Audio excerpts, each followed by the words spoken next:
வீட்டில் இருக்கும்போது ஈவினிங் டைமில் காஃபி குடிச்சிட்டு ஸ்நாக்ஸ் சாப்பிட யாருக்கெல்லாம் பிடிக்கும்னு கமெண்ட்டில் சொல்லுங்கள். எனக்கு ரொம்ப பிடிக்கும். அப்படி நான் இன்றைக்கி பண்ணது தான் ரிப்பன் பக்கோடா, ஓலை பக்கோடான்னு கூட சொல்லுவாங்க.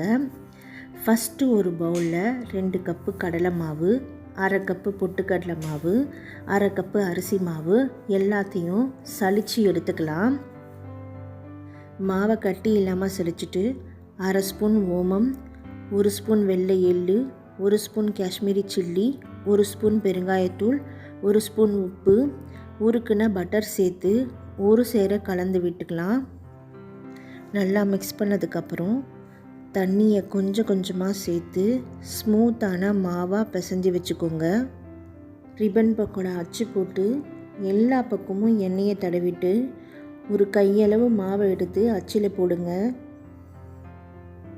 எண்ணெய் சூடானதும் மேலே மேலே பிழியாமல் ஒரே லேயராக பிழிஞ்சு விட்டுக்கோங்க. ஹேர் பபிள்ஸ் அடங்கினதும் திருப்பி போட்டு வேக வச்சுக்கலாம். லைட்டாக கலர் சேஞ்ச் ஆகும். இப்போ தட்டுக்கு மாற்றிடலாம்.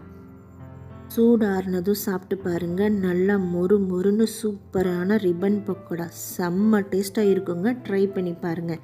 எப்படி வந்துச்சுன்னு கமெண்ட் பண்ணுங்கள் எனக்கு. இந்த ரெசிபியை நீங்கள் செஞ்சு ஸ்டோர் பண்ணணுன்னு நினச்சிங்கன்னா ஒரு டைட்டான ஏர்டைட் கண்டெய்னர் பாக்ஸில் போட்டு வச்சு 2 to 3 வாரம் வரைக்கும் சாப்பிடலாம். Happy cooking.